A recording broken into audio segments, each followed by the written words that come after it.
The Stuart 10H steam engine build, part 20. Painting the cylinder and assembling the engine. Once assembly was complete, it felt very stiff, but after some running on compressed air, it all started to bed in and is now ready to play with. Here's a cylinder immediately after painting. It's very shiny because the paint is still wet.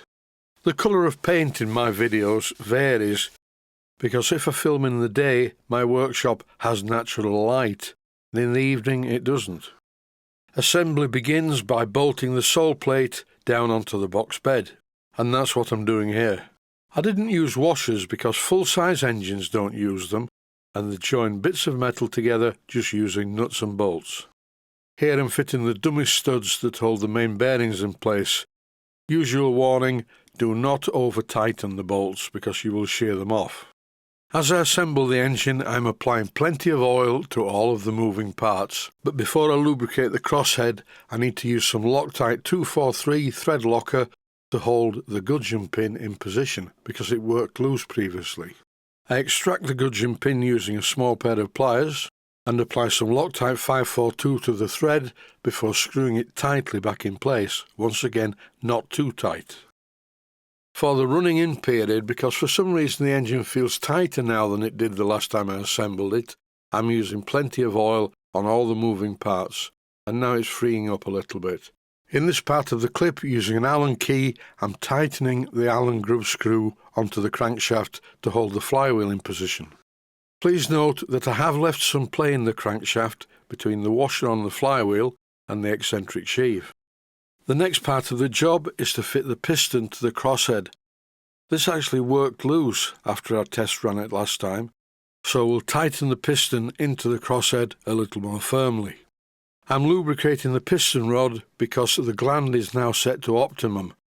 Once again, for the first runs, this was quite slack.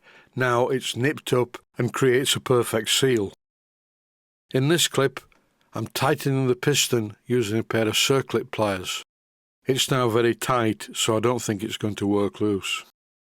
Here I'm using my scriber to line up the holes because I need to mount the cylinder on the end of this part.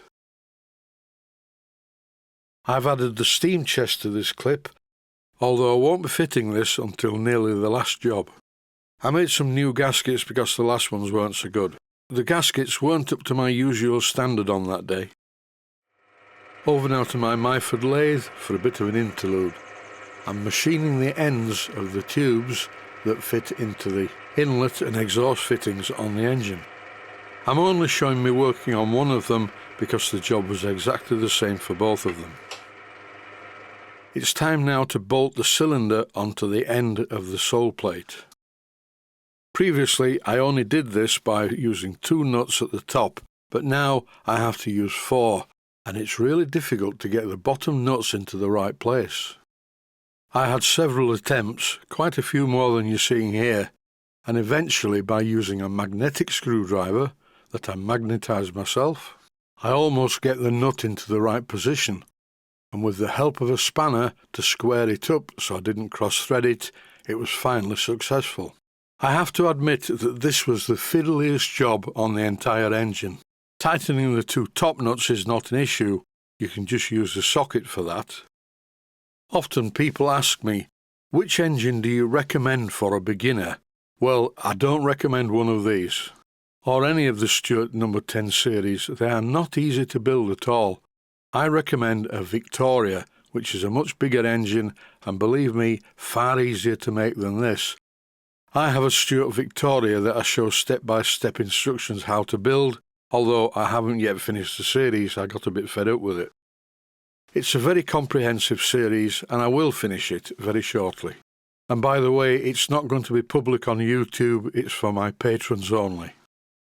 While I've been telling you that, I've been using a spanner and going round the 4 nuts to make sure they're all equally tight. The steam chest studs were a bit of a problem. I didn't have any the right length, and the ones that were in the box of the kit of parts sent to me by a kind viewer weren't really the right size. In this episode, I skipped the part where I fit the steam chest, the valve and the steam chest cover, because I showed that in detail the first time round, and I don't think I need to do it again. The engine is now fully assembled, it feels very stiff, and it's time for a compressed air run. The engine was so stiff I was convinced it wasn't going to work, but I connected the air and turned over the flywheel, and this happened.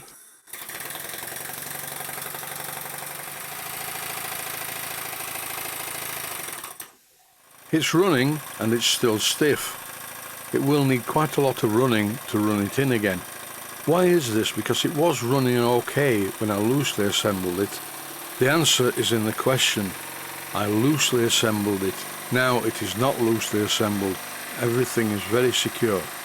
I set the valve timing to as near perfection as I could get it, and the engine really is running well. It won't run too slowly yet.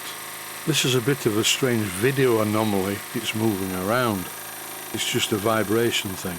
And the good news is the only slight air leak that I have is where the air pipe screws into the fitting. Here I'm taking a look at the colour of the oil coming out of the cylinder, and it's not quite the colour it should be. So this is wearing something in the cylinder, possibly some traces of green paint as well. But it runs, and I'm glad the series is finished because it's a nice little engine, but it's been very fiddly to make. I'll put the engine at the back of the bench just for effect next to my smallest Viking battle axe. And that's it for this episode. Stay safe, stay healthy. Thanks for watching, and I hope you found it useful.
Please take the time to visit my Mainsteam Models website and click on the section of the website that says Video Playlists. And by doing that, you can find other videos that you may like to watch.